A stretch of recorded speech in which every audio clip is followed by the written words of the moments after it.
fellow Decepticons, Blaster1987 here with my review of Transformers Prime Arms Micron AM16 Jet Vehicon with Igu the Iguana Arms Micron figure. This is a Takara exclusive extensive retool of the Prime Robots in Disguise Deluxe Ground Vehicon figure, which I don't currently have for a comparison between flight and ground vehicle modes. But what I do have for comparison are Prime RID Voyager Starscream, or Powerizer Starscream,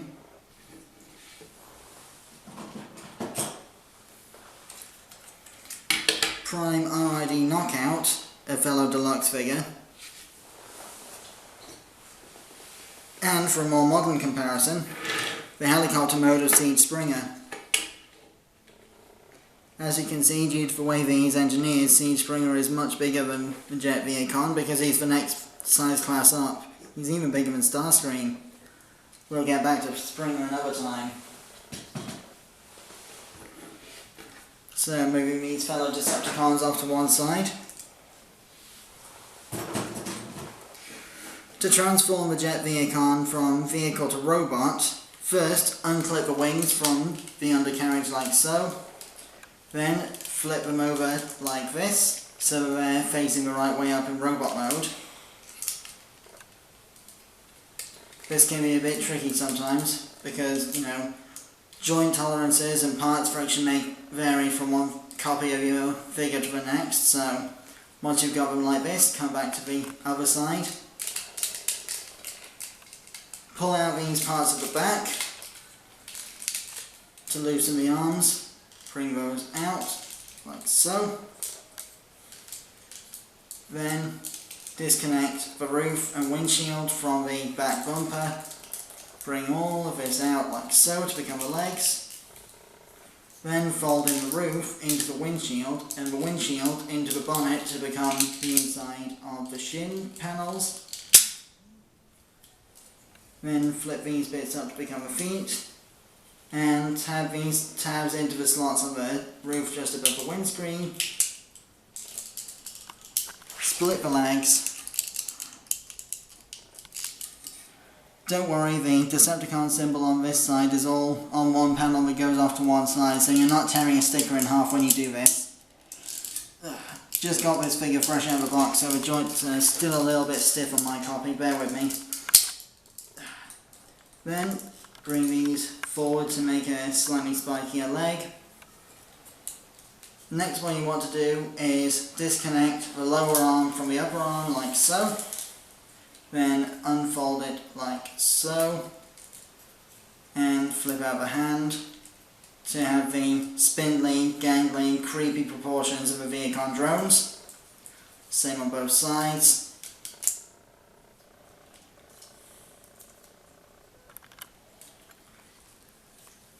And finally, the head is on an automorph head reveal, so what you want to do is pull upwards on the rear bumper, and then swing it backwards, and that'll bring the head forward and into place.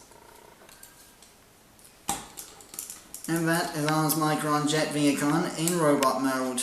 Now to transform Igu, the little model kit iguana, from iguana into blaster mode, first bring the legs backwards like so. Same on both sides, so that they're all aligned. Then bring this peg down. Be careful because it could fall off. Then double hinge the back spine plates over the iguana head to hide it, and voila! This is a close match for the hand transforms into weapon form that the Vehicon's arm blasters were in the cartoon. So the Vehicon can hold the blaster in its hand like so. If this was the first edition Vehicon mold, you'd be able to replace the arm outright with this cannon. So for articulation in robot mode, the head is on a ball joint that's slightly restricted due to the shape and angle of the positioning of the stem, but it's still movable. Then you've got a ball joint and an up and down hinge at the shoulder. bicep swivel with hinge and ball joint simultaneously at the elbow due to the way it transforms. Up and down hinge at the wrist for transformation that may still be useful in some wielding the same cannon in both arms at once poses. Ball jointed hips with a, just pop that back on, with a, thigh swivel inside the ball socket. Bit stiff on my copy, I must admit, but still. And there's a just over 90 degrees knee bend. And also the foot can move a bit up and down for transformation, but it's not so useful for poses. These wings can also be hinged back and forth to your liking. So, for size comparison. So, here we are with size comparisons in robot mode with the armed Micron Jet Vehicon with its fellow Decepticons from Transformers Prime, Starscream and Knockout, along with Kingdom Deluxe Air Razor for a more modern comparison, since this is about 10 years ago this mold came out. So, that is my review of the ARMS Micron Jet Vehicon. I have been Sandblaster1987. Join me next time when I'll be returning to the War for Cybertron trilogy with Siege Springer. Till then, till all are one.